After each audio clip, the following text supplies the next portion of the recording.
مکتوبات معصومیہ کی عبارت ہے۔ مخبر صادق علیہ السلام نے فرمایا ہے کہ چوروں میں سب سے بڑا چور وہ ہے جو نماز میں چوری کرتا ہے۔ صحابہ نے عرض کیا یا رسول اللہ صلی اللہ علیہ وسلم، اپنی نماز سے کوئی کس طرح چراتا ہے؟ نبی علیہ السلام نے فرمایا نماز میں چوری یہ ہے کہ نماز کے رکوع سجود کو اچھی طرح ادا نہیں کرتا۔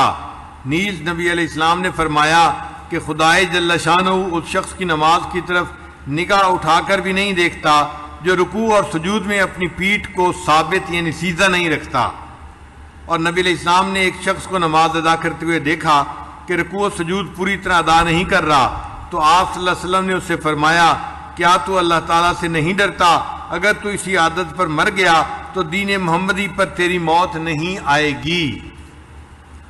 نیز نبی علیہ السلام نے فرمایا تم میں سے کسی کی نماز اس وقت تک کامل نہیں ہوگی جب تک کہ وہ رکوع کے بعد پوری طرح سیدھا کھڑا نہ ہو اور اپنی پیٹھ کو سیدھا نہ کر لے اور اس کا ہر ایک عضو اپنی جگہ قرار نہ پکڑ لے۔ نبی علیہ السلام نے فرمایا کہ جو شخص دونوں سجدوں کے درمیان بیٹھنے کے وقت اپنی پشت کو سیدھا نہیں کرتا اس کی نماز کامل نہیں ہوتی۔ نبی علیہ السلام ایک نمازی کے پاس سے گزرے، دیکھا کہ وہ احکام و ارکان قوم و جلسہ پوری طرح ادا نہیں کر رہا تھا، تو آپ صلی اللہ علیہ وسلم نے اس سے فرمایا اگر تو اسی عادت پر مر گیا تو قیامت کے دن تجھ کو میری امت میں سے نہ لیا جائے گا۔ اور دوسری جگہ فرمایا اگر تو اسی عادت پر مر گیا تو دین محمدی پر تو نہیں مرے گا، کیونکہ تیری نماز جو ہے وہ پوری نہیں ہے۔ اس کو نماز کی چوری کہا گیا اگر نماز کے ارکان کو صحیح طرح ادا نہ کیا جائے۔ حضرت ابو ہریرہ نے فرمایا کہ کوئی شخص ایسا ہوتا ہے کہ 60 سال تک نماز پڑھتا رہے اور اس کی ایک نماز بھی قبول نہیں ہوتی، کیونکہ اس شخص نے رکوع سجود کو بخوبی بھی ادا نہیں کیا ہوتا۔ کہتے ہیں کہ زید نے ایک شخص کو دیکھا کہ نماز پڑھ رہا ہے اور رکوع و سجود پوری طرح ادا نہیں کر رہا، تو آپ نے اس شخص کو بلایا اور اسے پوچھا کہ تو کب سے اس طرح کی نماز پڑھ رہا ہے؟ اس نے کہا 40 سال سے۔ آپ نے فرمایا اس 40 سال کے عرصہ میں تیری ایک نماز بھی نہیں ہوئی، اگر تو مر گیا تو نبی علیہ السلام کی سنت پر تو نہیں مرے گا۔ تو تعدیل ارکان کا خیال رکھنا کتنا ضروری ہے۔ ہم نماز پڑھیں تو نماز کو تسلی کے ساتھ پڑھیں، سکون کے ساتھ پڑھیں۔ نماز مومن کے لیے محبوب کے لقاء کا ذریعہ ہے، ذریعہ لقاء یار ہے، کوئی سزا نہیں ہے کہ انسان کہے جی کہ بس مجھے تو دن میں 5 مرتبہ مصیبت پڑ گئی ہے اس نماز کو پڑھنے کی۔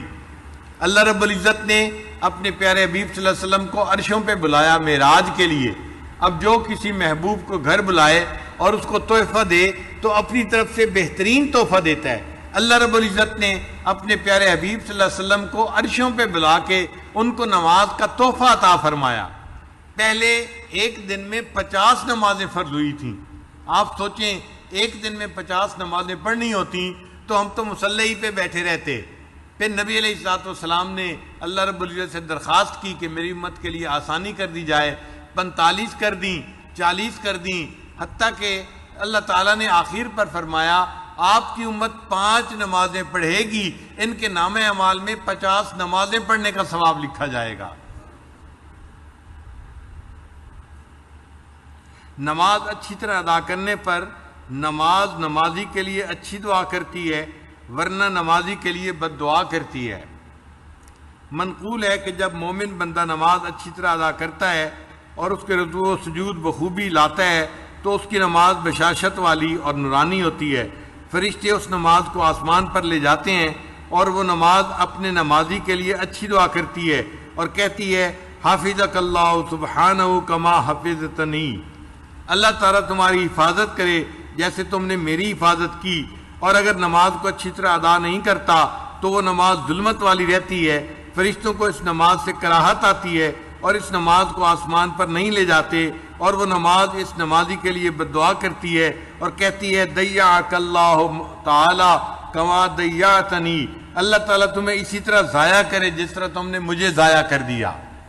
نماز کو کامل طور پر ادا کریں اور تعدیل ارکان کو طمانینت کے ساتھ ادا کرنے میں کوشش کریں، چونکہ اکثر لوگ اس دولت سے محروم ہیں اور یہ عمل متروک ہو رہا ہے، اس عمل کا زندہ کرنا بھی دین کی اہم ضروریات میں سے ہے۔ سرور عالم صلی اللہ علیہ وسلم نے فرمایا جو شخص میری کسی مردہ سنت کو زندہ کرتا ہے اس کو 100 شہیدوں کا ثواب ملتا ہے۔ تو خواجہ معصوم رحمۃ اللہ فرماتے ہیں کہ آج کے دور میں تسلی کے ساتھ نماز پڑھنا گویا نبی علیہ السلام کی سنت کو زندہ کرنا ہے، اس پر 100 شہیدوں کا ثواب بندے کو ملتا ہے۔ پھر جب ہم جماعت کے ساتھ نماز پڑھیں تو ہمیں چاہیے کہ اپنی صفیں کو سیدھا کریں، اور یہ بھی سمجھ لیں کہ جماعت کے ساتھ نماز ادا کرنے کے وقت صفوں کو سیدھا اور برابر کرنا چاہیے تاکہ نمازیوں میں سے کوئی شخص آگے پیچھے کھڑا نہ ہو۔ کوشش کرنی چاہیے کہ سب نمازی ایک دوسرے کے برابر کھڑے ہوں۔ نبی علیہ السلام پہلے صفوں کو درست فرمایا کرتے تھے، پھر تکبیر تحریمہ کہتے۔ نبی علیہ السلام نے فرمایا کہ صفوں کو برابر کرنا بھی اقامت صلاۃ میں سے ہے۔